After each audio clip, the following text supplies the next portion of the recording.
Selamat sore para netizen dimanapun kita berada, salam inspirasi bagi kita semua. Wow, keren begitu kan?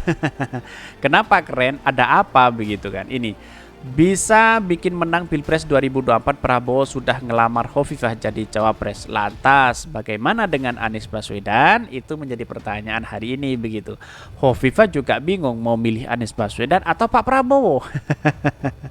Itu yang menjadi catatan penting. Kalau gabung ke Pak Prabowo, partai mana yang mau mengusung Bu Hovifah begitu. Tetapi kalau masuk kepada Anies Baswedan, jelas Partai Demokrat akan mengalah mengusung Bu Hovifah untuk menjadi calon presiden, wakil presiden. Kan begitu logikanya begitu. PKB tidak mungkin mengusung Bu Hovifah karena ada Muhaimin di situ begitu kan, yang elektabilitasnya juga tinggi begitu. Ada yang survei baru elektabilitas Muhaimin menjadi urut pertama di warga Nahdliyin begitu kan. Tidak mungkin itu diberikan kepada Bu Hovifah.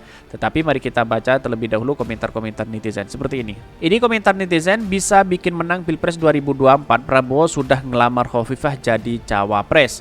Ya, saya pikir Hovifah sudah bersuami. Pengkhianat ya, kepedian ini. Lamar benaran sekalian juga nggak apa-apa. Dia kan, wah apa ini ya. Caimin ya bagaimana dong nih? Pakai partai apa? PKB ngusung Muhaimin. Ya, yang benar begitu. Apa yang mau diusung oleh Bu Hovifah mau diusung partai apa begitu? Itu yang menjadi pertanyaan hari ini begitu. Tidak mungkin PKB itu mengusung dia begitu. Saya rasa tidak mungkin begitu. Bahkan baguslah biar tambah keok. Imin Muhammad ya, kasihan dia udah habis-habisan jualan dilepeh si Wowo, apa karena kekeringatan bau duren? Ya bisa jadi karena pada hakikatnya rekam jejak itu butuh banget begitu kan.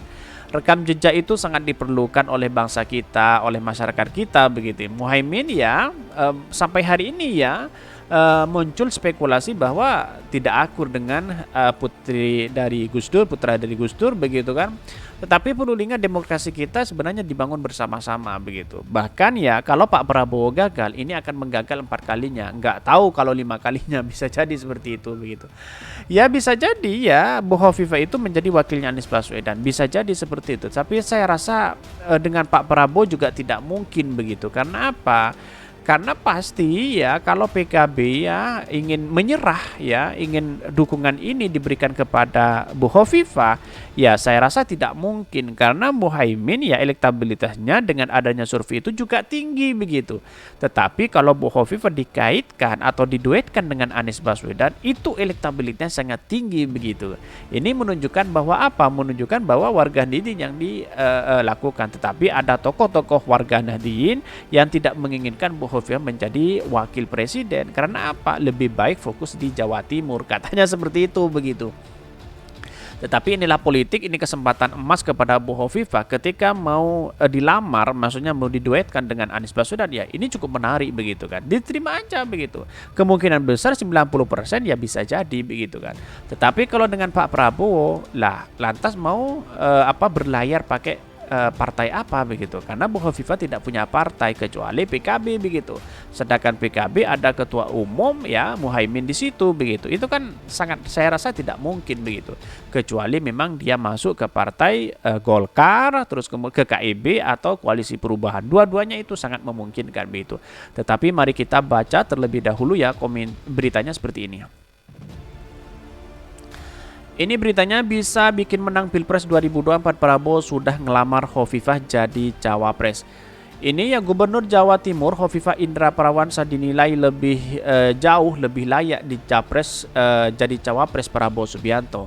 Itu jika dibandingkan dengan ya cawapres bagi Ketua Umum Partai Kebangkitan Bangsa PKB Muhaimin Iskandar atau Caimin. Bahkan alasannya Hovifah memiliki nilai jual cukup tinggi di bursa Pilpres 2024 ketimbang Caimin. Sebaliknya, jika Caimin yang menjadi cawapres, Prabowo yakini bakal mengalami kekalahan besar. Ya, Pak Prabowo sebenarnya hari ini masih bimbang begitu kan antara Caimin dengan Prabowo. Sedangkan elektabilitas di kancah nasional ya di masyarakat banyak orang yang tidak menginginkan Muhaimin, banyak menginginkan yang lain begitu kan. Ada Bu Hovifah. Sedangkan Pak Prabowo masih ragu begitu Bu Hovifah atau dengan Pak Muhaimin. Kalau dengan Bu Hovifah otomatis tidak bisa Pak Prabowo maju sendirian karena presidensial threshold terjebak di situ.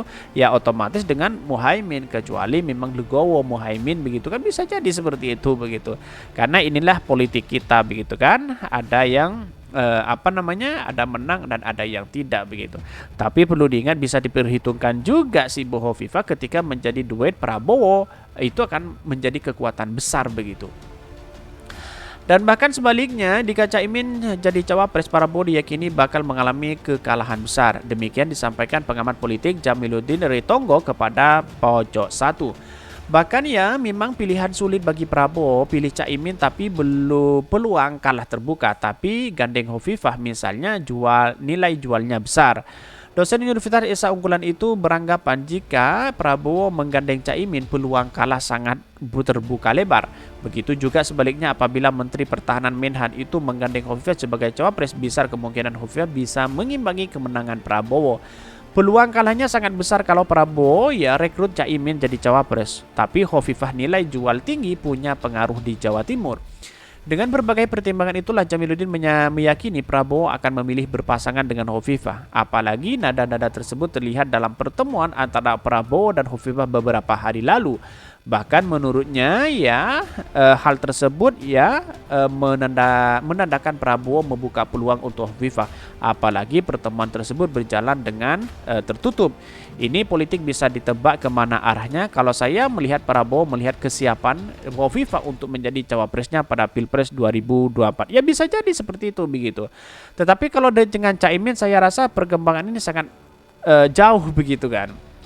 Ya bisa jadi apa yang dikatakan oleh pengamat ini bisa kalah bisa menang begitu, namanya politik gitu. Ya maka kalau memang dia tidak mengusung Muhaimin ya Gerindra dan Prabowo ini terjebak begitu. Terjebaknya ya presidensial threshold itu begitu. Harus berkoalisi kecuali memang dengan PDIP. Ya PDIP tidak mungkin tiket itu diberikan kepada Bu Hovifah begitu kan. Pasti diberikan antara Ganjar dengan Puan begitu. Atau dengan tokoh-tokoh yang lain dengan warga Nahdien bisa jadi seperti itu begitu. Ya karena namanya politik ya bisa menang bisa tidak, bisa cair, dinamis dan sebagainya.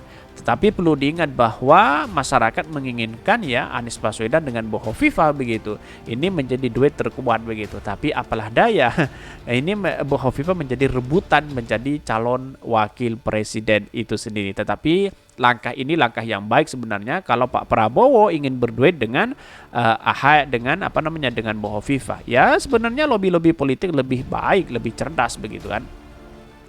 Tetapi Pak Prabowo sendiri kan sendirian, dalam artian hanya PKB yang menemani begitu untuk untuk menjadi presiden threshold 20% itu bisa sebagai persyaratan untuk menjadi calon presiden begitu. Bahkan di sini disebutkan bahwa ketika Caimin menjadi cawapresnya, Prabowo diyakini bakal mengalami kekalahan besar. Ini kekalahan besar katanya begitu. Ini kata pengamat ya. Tetapi ya sebaliknya begitu. Ketika menggandeng Bu Hovifah, ya berduet dengan Bu Hovifah itu menjadi catatan besar bahwa akan kemungkinan menang besar, menyemangi atau mengalami peluang besarnya itu akan menang katanya seperti itu. Inilah politik kita sebenarnya. Ada cair, ada pro dan ada kontra begitu. Tetapi perlu diingat inilah politik ya. Bisa cair, bisa tidak. Sekarang menjadi lawan, besok menjadi kawan. Kira-kira seperti itu. Mungkin itu yang kami sampaikan. Tonton terus channel Hodari Podcast Rakyat ini karena ada berita-berita menarik dan viral setiap harinya. Salam para netizen, salam inspirasi bagi kita semua. Jangan lupa di subscribe channel YouTube Hodari Podcast Rakyat ini.